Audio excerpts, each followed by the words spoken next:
안녕하세요. 역사가 뚫린다. 성경이 보인다. 역사 드라마로 읽는 성경 중간사편.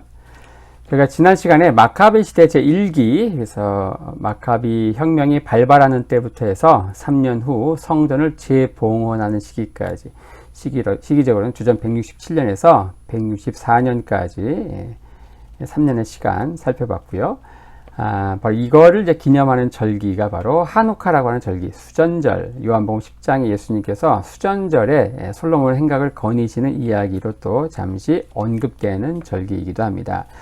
자, 오늘은 이제 그 성전 재봉헌 이후부터 해서 마카비 왕조가 탄생하기까지 대략 20년의 시간, 주전 164년에서 142년까지 시간을 살펴보려고 하는데요.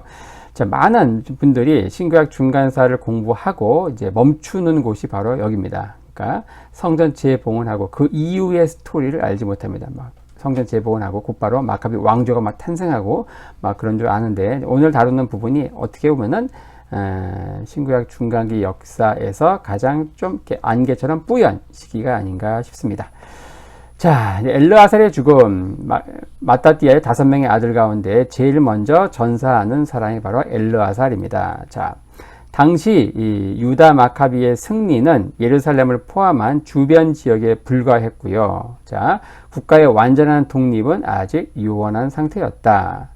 자, 우선적으로 성전을 이제 다시 깨끗하게 하는 게, 그리고 하나님께 다시 드리는 게 더 중요하다고 생각했기 때문에 이제 예루살렘을 도울 지원군들이 없는 상황에서 성전 재봉헌이라고 하는 중요한 과업을 마친 그런 상태였습니다. 이런 유다에게 천재 이루의 기회가 찾아오는데, 그것은 바로 동부 전선에서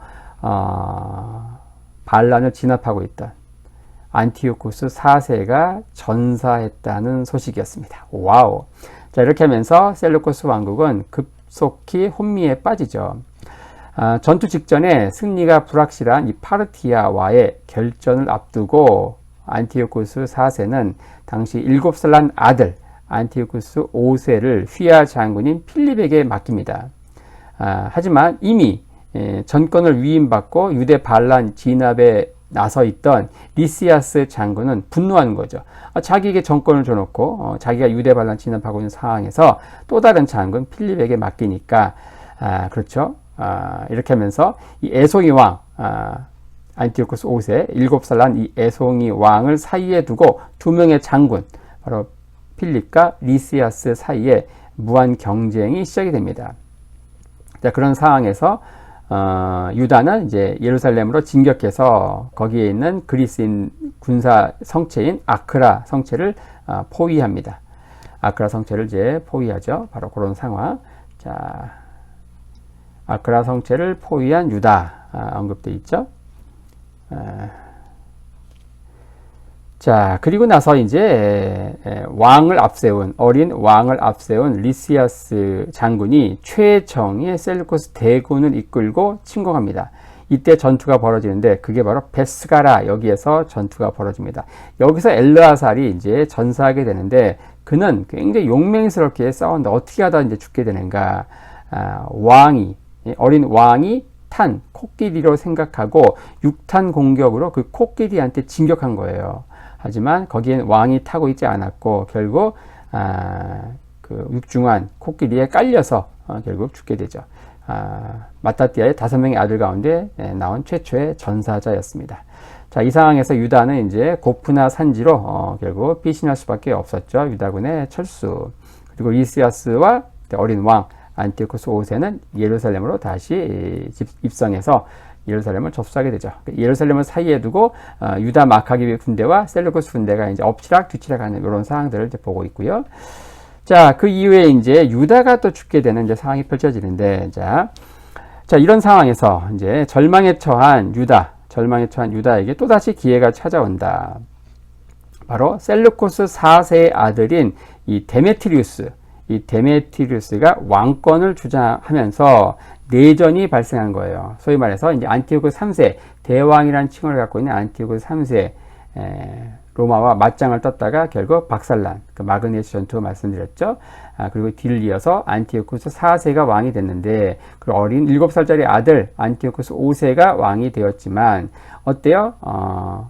암살당한 셀루코스 4세, 이 안티오코스 4세의 형이죠. 이 사람의 아들인 데메트리우스, 둘은 사촌지간입니다. 그러니까 둘 사이에서 내전이 발생하면서 유다에게 당시 절망적인 상황에 처한 유다에게 기회가 찾아온 것이죠.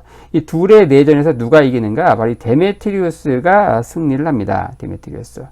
자, 이 왕이 된 데메트리우스는 최우선 과제로 유대 땅에서 수년째 이어지고 있는 유대 반란, 이 반란을 종식시키는 것, 이거를 최우선 국정 과제로 삼죠.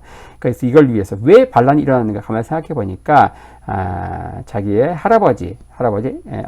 자기의 그 삼촌이죠. 안티오코스 4세가 반유대주의 법령 이런 것들을 막 통과시킨 거잖아요. 그래서 종교적인 문제다 생각을 하고서 자, 이곳에 새로운 대제사장으로 야킴, 아론의 정통 후손인 야킴을 대제사장으로 임명하면서 바키데스 장군과 함께 유대 땅으로 급파합니다. 이 야킴, 이 히브리식 이름은 야킴인데 그리스식 이름인 알키무스로 더 유명하죠. 어찌됐든 아론의 후예인 야킴으로 유대 땅에 어떤 격앙된 민심을 가라앉히려는 포석이었죠. 근데 이 단기적인 관점에서 본다면 그의 계획은 정확히 성취가 됩니다. 왜냐? 이 마카비 혁명의 굉장히 중요한 한 축이었던 하시딤 그룹이 바로 예를 갖추고 새로운 제사장 아론의 정통 후예인 야킴, 이 알키무스를 환영하는 거예요. 그리고 돈 주고 제사장직을 산 메넬라우스는 면직과 함께 처형이 되죠. 그리고 나서 완전한 유대 땅에서의 종교의 자유를 선포합니다. 자, 이렇게 되니까 어떻습니까?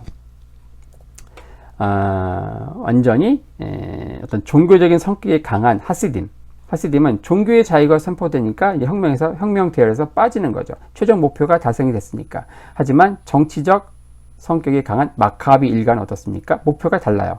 완전 독립, 정치적인 완전 독립이 목표였기 때문에 자, 두 그룹 하시딤과 마카비 일가가 결국 결별하게 된다. 자, 이런 상황에서 유다마저 이제 전투 중에 죽으면서 혁명은 정말 좌초될 위기에 처하게 되는데, 자, 어찌됐든 이제 최소한의 호위대만 이제 유대 땅에 남기고 나서 바키데스는 떠나죠. 이제 알키무스를 제사장을 삼고, 자, 그리고서 유다는 고프나 산지에서 세력을 규합해 재차 반란을 일으킵니다. 대제사장 알키무스는 그래서 데메트리우스 왕에게 SOS를 치고 그러자 왕족 니카노르를 파견합니다. 그리고 나서 전투가 아다사에서 펼쳐지는데 이 전투에서 니카노르 장군이 죽고요. 유다는 다시 예루살렘을 재탈환하고 그리고 로마, 당시 지중해 세계를 제패하고 있는 로마와 군사 동맹을 맺습니다.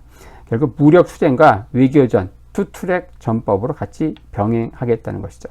로마가 유다 마카비와 손을 잡은 것은 그들의 반란을 지지한다는 뜻이었죠. 그래서 데메트리우스 왕은 불안해집니다. 그래서 서둘러 바키데스 장군을 급파해서 다시 전투가 아다사에서 벌어지고 이 전투에서 유다가 전사합니다.